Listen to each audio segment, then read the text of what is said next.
ఆ! కానీ బృందంలో చేరిన తర్వాత ప్రార్థన మాకు 35-40 మంది బృందం ఉంటుంది. హ్మ్. ఉదయం 9 గంటల నుంచి సాయంత్రం 3 దాకా ఉపవాస ప్రార్థన జరిగింది. హ్మ్. ఆ బృందంలో మాకు దాదాపుగా 30 మంది ప్రార్థన చేయాలి. హ్మ్. నేను మరి ఈ ప్రార్థనా బృందానికి అన్నగారు ఏ సూచనలు ఇస్తారు అసలు? అన్నగారు ఎందు నిమిత్తమై ప్రార్థనలు చేయాలి మీరని? నిమిత్తం అంటే ఒక అంశం చెప్తారు. హ్మ్. మన ప్రపంచం గురించి, హ్మ్. భారతదేశం గురించి, లేదా కృపా మినిస్ట్రీస్ గురించి, మన బ్రాంచ్ సంఘాల గురించి, మనం మీటింగ్స్ జరుగుతున్న గురించి, రేపు 24 పురుషుల గుడికి కానీ, సంఘంలో జరిగే సంఘం విస్తరణ గురించి కానీ, ప్రతి ఒక్క దాని గురించి 30 మందిలో ప్రతి ఒక్కరికి ప్రతి ఒక్క అంశం వస్తుంది. దైవ సేవకుడు గురించి, కుటుంబం గురించి, సంఘం గురించి, వచ్చే వాళ్ళ గురించి కానీ, ఎవరి గురించి అయినా ప్రార్థన. ఇవన్నీ కూడా లోకానుసారమైన ఇప్పుడు మనం చెప్పుకున్నాయి. మందిరంలో ప్రార్థన చేయటమైనా, వాక్యం చెప్పటమైనా, మనకు పొందిన లాభాలైనా ఏవైనా సరే లోకానుసారమైన. అసలు మనకి బైబిల్ ఏం చెబుతుంది? దేవుని వల్లే లోకంలో బ్రతకాలి, ఇతరులను రక్షించాలి, అది దేవుని యొక్క క్రియలు. అవి దేవుని యొక్క క్రియలు. అసలు బైబిల్ మనకేం చెబుతుంది? అది నేను అడిగాను. ప్రతి మనిషికి ఏం చెబుతుంది బైబిల్? ఏం చెప్తుందంటే ఒకరినొకరు ప్రేమించాలి. ఇవన్నీ లోకానుసారంగా దేవుడు తన క్రియలు. ఇప్పుడు నేను వచ్చానమ్మా, నేను పాస్టర్ గారు కాకుండా అయితే వేరే మనిషిని అయితే, అమ్మ ఎట్లా ఉన్నారు, కుటుంబం ఏంటి, అది అబ్బాయి ఏం చేస్తున్నా, అమ్మాయి ఏం చేస్తుంది, మరి మీ ఇంట్లో ఎలా ఉన్నారు, ఏదో కొద్దిసేపు మాట్లాడుకొని ఆ తర్వాత లోకానుసారంగా 4 మాటలు మాట్లాడుకొని వెళ్ళిపోతాం. మనం లోకానుసారం అందరు కాదు మామూలుగా చెబుతున్నాను, మామూలు క్యాజువల్గా అయితే కదా. ఏందమ్మా ఎలా ఉన్నా అదే అన్న కూడా చెప్తా. అది అక్కడైనా ఎక్కడైనా నేను అనేది ఏంటంటే, నువ్వు కనబడ్డ చోటైనా మనం చెప్పుకునే ఇవి కదా. మరి దేవుని సన్నిధిలో అంటే బైబిల్ మనకి ఏం చెబుతుందంటే, ఆది నుండి అంతం వరకు ప్రకటన గ్రంథం పూర్తి అయ్యే వరకు కూడా నీ క్రియలు నువ్వు జరిగించుకుంటానే నీవు నేను రూపింపగా మునిపే మనకేమి కావాలో భూమి మీద ఆయన సిద్ధపాటు చేశాడు. వాటిని పొందుకోవడానికి మనం పాపంలో నుంచి తప్పిపోకుండా ప్రార్థన చేసుకుంటాం. అవి జరుగుతాయి. ఆయన నిర్ణయించిన కాలంలో వద్దన్న ఆగవేక. అయితే అస్సలు ఇంపార్టెంట్ విషయం ఏంటంటే, ముందు మన ఆత్మనే మనం రక్షించుకోవాలి. ఈ దేహం అంతా మట్టిమయమే. తీసుకెళ్తారు, పూడ్చి పెడతారో, కాల్చి పెడతారో, ఏం తెలియదు. ఇక ఎట్లా వెళ్ళినా అది కలిసేది భూమిలోనే కలిసింది. అది భూమికి సంబంధించింది కాబట్టి దేహం అంతా. ఆయన ఏమన్నాడు, నరుణ్ణి ఎక్కడి నుంచి తీశానన్నాడు? మట్టిలో నుంచి తీశాను. కాబట్టి అది మట్టిలోనే కలిసిపోయింది. మరి మనలో ఏముంది? దేవుని యొక్క జీవం ఉంది. ఆ జీవం వల్లే ఇలా మనం మాట్లాడుతున్నాం, ఏమైనా చేస్తున్నాం, ఏదైనా ఏది చేసినా ఆ జీవం వల్లే. ఇప్పుడు ఆ జీవం కనుక మనం లేకపోతే అసలు ఇక్కడ మనం కూర్చుంటామా, ఇక్కడ కొనుక్కుంటామా? మన దగ్గర జీవం లేదు కదా, తీసుకెళ్ళి కింద పడేస్తారు, కొద్దిసేపు వెళ్ళిపోతాం. మరి మనం దేన్ని రక్షించుకోవాలి?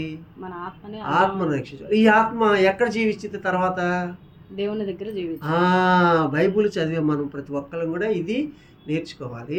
ఇది నేర్చుకొని మన పిల్లలకి లోకానుసారమైన మేలులతో పాటు తర్వాత మనకు ఒక జన్మ ఉంది. ఆ జన్మ దేవుడి దగ్గర ఉంది, సాతాను దగ్గర ఉంది. సాతాను దగ్గరికి వెళ్దామా, దేవుడి దగ్గరికి వెళ్దామా అనేది చెప్పాలి. ఇప్పుడమ్మ ఒక చోట చక్కగా అత్తరు కొట్టింది, సెంటి కొట్టింది, ఒక చోట మురుగు వాసన వస్తుంది. మనం వెళ్ళి ఎక్కడ నుంచుంటాం? అక్కడే నుంచుంటాం. రెండు పక్క పక్కనే ఉంటాయి, కానీ ఇటు పక్క వాసన వస్తుంది, ఇటు పక్క మంచి స్మెల్ వస్తుందని వెళ్తాం. ఆ స్మెల్ ఆవిరైపోయింది, ఈ స్మెల్ ఆవిరైపోయింది. కొన్నాళ్ళకి అక్కడ మురుగు కనపడింది, అక్కడ ఏమి ఉండదు. కొట్టినాక ఆ మనుషులంతా వెళ్ళిపోతారు. మనకు మిగిలింది ఏంది? అక్కడ మనం వెళ్ళినప్పుడు సువాసనే మిగిలింది. అవును కదా. మనం వెళ్ళిన తర్వాత మన సువాసన మన పిల్లల దగ్గర ఎలా ఉంటుందంటే, అమ్మ మనకి ఇలా చెప్పిందే, నాన్న ఇలా చెప్పాడే. మనం దేవుడి మాటలు వినకుండా అదేంది మనం ఎలా ఉన్నాము, మనం దేవుడి మాటలు కదా వినాల్సింది, అయ్యో అమ్మ చెప్పిన మాట మర్చిపోయాను, నాన్న చెప్పిన మాట మర్చిపోయాను అన్నీ జ్ఞప్తికి వచ్చేటట్టుగా ఉండాలి మనం చెప్పే మాటలు పిల్లలు. అవే అందుకే దేవుడు ఏమంటున్నాడు తెలుసా? నీతిమంతులు ఇచ్చు ఫలము జీవవృక్షము. ఇప్పుడు మనం ఉన్నా లేకపోతే మన మాట జీవించిందా లేదా పిల్లల దగ్గర? ఇప్పుడు అది జీవవృక్ష ఫలమైందా కాలేదా? అది ఎవరి దగ్గర ఉంటుంది? ఇది నీతిమంతుల దగ్గర ఉంటుంది. నీతి అని ఏంటంటే దేవుని వాక్యాన్ని అనుసరించి నడుచుకోవటమే నీతిమంతుల యొక్క ఫలము. నీతి అనేది ఏంటంటే దేవుడి వాక్యాన్ని అనుసరించడమే నీతి. అది మంచా చెడా అనేది అది ఒక్కోసారి చెడైనా దేవుడు చెప్పాడు కాబట్టి అది మంచే, అవునా కదా? దేవుడు చెప్పాడు కాబట్టి అది మంచే. కాబట్టి నీతిమంతులు ఇచ్చు ఫలము జీవవృక్షము. ఈ జీవవృక్షం మనం ఉండాలి లేకపోయినా దీనిలో నిలిచింది. ఇది గుర్తొచ్చినప్పుడల్లా మా అమ్మాయి ఎలా చెప్పింది, మా నాన్న ఎలా చెప్పారు, లేకపోతే మా పాస్టర్ గారు ఎలా చెప్పారు, ఆ పాస్టర్ గారు ఎలా చెప్పారు. తర్వాత ఏమొస్తుందంట, జ్ఞానము గలవారు ఇతరులను రక్షించడం. ఇక్కడ పిల్లలు మనకు పుట్టిన వాళ్ళే, భర్త మనం అనుకుంటున్నాము, మనదే అనుకున్నాం. కానీ పరలోక విషయానికి వచ్చేవరకు మన దృష్టిలో వీళ్ళు ఇతరులే, తెలుసా? పరలోక విషయానికి వచ్చేవారికి మన దృష్టిలో, దేవుని వాక్యాన్ని ప్రకటించే వారి దృష్టిలో వీళ్ళు ఇతరులు. వీళ్ళని కూడా మనం రక్షిస్తాం. మన పిల్లలకు మనం మైండ్ చెప్పుకుంటాం తప్పు మార్గంలో వెళ్తుంటే అదే ఇతరులను రక్షించడం అంటే. పరలోకంలో ఎవరి నివాసం వాళ్ళకే.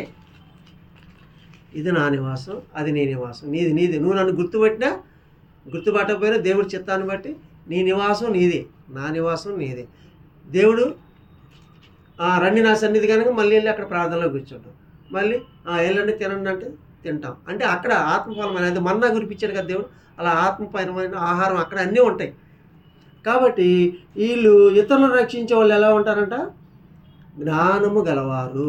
జ్ఞానం అంటే దేవుడి మాటేనమ్మా, ఇంకేమి లేదు. మనం ఏదో పుస్తకాలు ఈ చదివే పుస్తకాలు అనుకున్నా అవన్నీ కాదు. జ్ఞానము అంటే దేవుడి మాటే. నీతిమంతులు భూమి మీద ప్రతిఫలమును పొందుదురు.